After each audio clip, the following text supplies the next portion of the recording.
What is up, you guys? Welcome back to a brand new video we're doing here today. I know it's been a while since I've done a NASCAR video, but shit, man, I like it. I like it a lot. So today we're doing a NASCAR video, and as you can see by the title, we are going to be discussing NASCAR's 2020 schedule that has just been revealed a few days ago.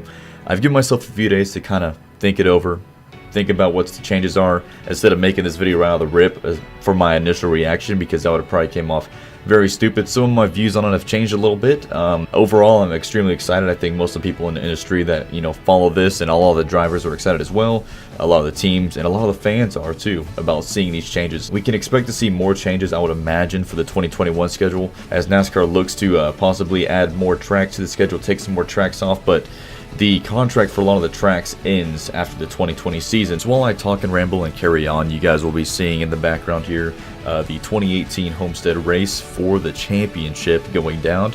I'm just going to kind of go through some of the top topics that's going on for the 2020 schedule. Let me know though in the comments below what you guys think of the whole changes, as a whole, for the schedule. So let's go ahead and start off with the biggest one, and that's going to be the season finale race is changing from Homestead Miami Speedway since like 2002, 2001 to Phoenix. Now this was kind of written in the stars here. Phoenix just won about a huge renovation to the track. I believe it's about 170-ish million, something right around there.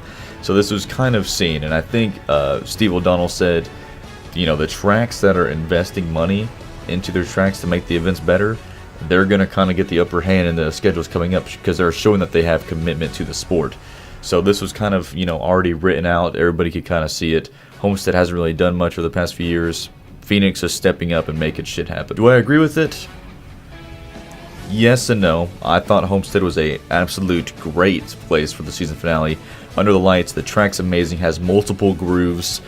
Phoenix, it's wild now since the reconfiguration, putting the start-finish line on the back straightaway, or the front straightaway now. There is a couple teams that seem to dominate that place, Kevin Harvick, but it always seems to put on a great show. It's pretty much a short track. It's right around a mile long, so I'll be curious to see how people go about racing this in the future, and seeing what kind of stuff they do in the spring race to prepare themselves for that night race. So another big change is going to be Daytona International Speedway. So this has always been 4th of July weekend, the Daytona race. I remember going there as a kid watching the Pepsi 400 and stuff. But this is now changed to a late August race, and it's going to be the cutoff race to get into the playoffs.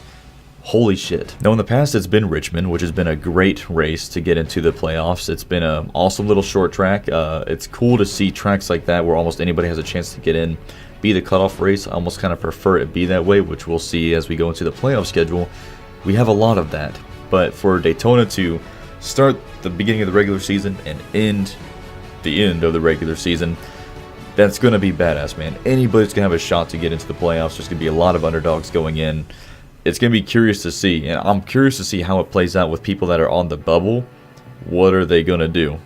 Their hands are going to be really tied, and if somebody wrecks, I'm sure there's going to be a lot of people pissed off about why the hell are we racing here at this track, But either way, cool change. It sucks that it's not going to be the 4th of July weekend. That's actually going to be Indianapolis, or the Brickyard now, is going to be on 4th of July weekend. And to kind of talk about that for a minute, I'm excited to see that, because I think that track really needed it. I feel like it's almost on its way out. It doesn't have that same feeling that it had back in the 90s when we first started racing there.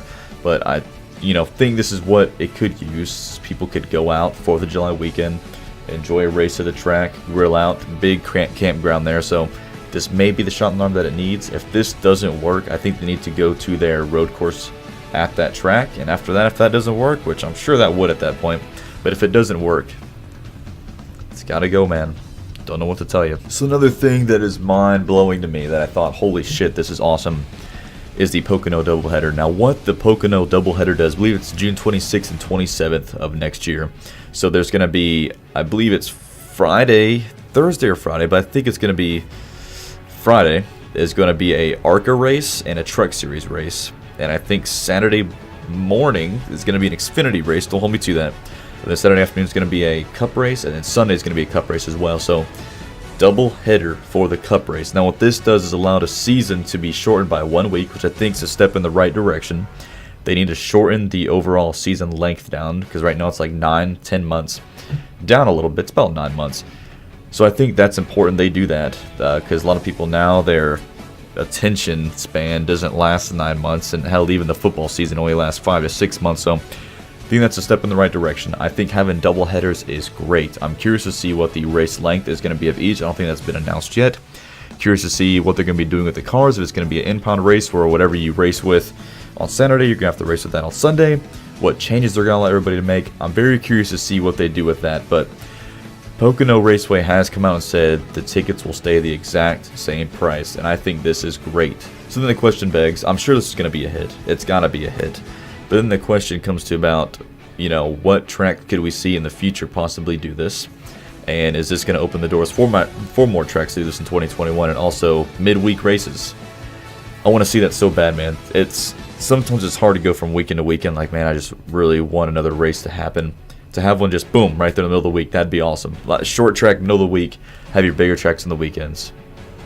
Done. Another big change is going to be Darlington Raceway. Now, usually this is on Labor Day weekend. I believe that's still the same, but they've kind of moved the playoffs up a little bit. So Darlington is going to be the first race in the chase. After you get past Daytona, you're going to move into the round of 16.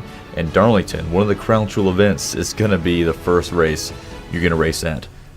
Holy shit. One of the most difficult tracks on the course that they run.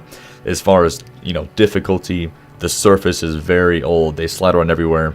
And it can be difficult to pass there as well. So I actually went to the Darlington race last year. The atmosphere is amazing. Tons of history at that track. So it's cool to see that track get pushed into the spotlight and get that recognition that it deserves as being one of the toughest tracks to do it. And there's not a better place for people to see what others can do than put that in the playoffs, round one, first race. Another big change that I completely love is the Bristol night race. Now, before this used to be in August, but it's being moved to like mid-September. This is going to be the round of 16 cutoff race in the NASCAR playoffs. So it's going to be the last race before it gets 4 drivers get eliminated and they go into the round of 12. And it's going to be the Bristol night race.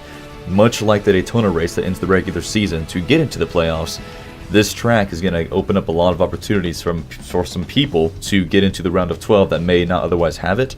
The short tracks kind of even out the playing field a little bit. They're not very aero dependent or downforce dependent, so people can, really race as hard as they want to race and do what they have to do to get into the playoff. Next, I want to talk about Martinsville. So 2 cool things for Martinsville. So first, the May race for Martinsville is going to be under the lights now for Mother's Day weekend. Usually it's a day race, but they had a new lighting system actually installed a couple years back. So that whole race is going to be under the lights.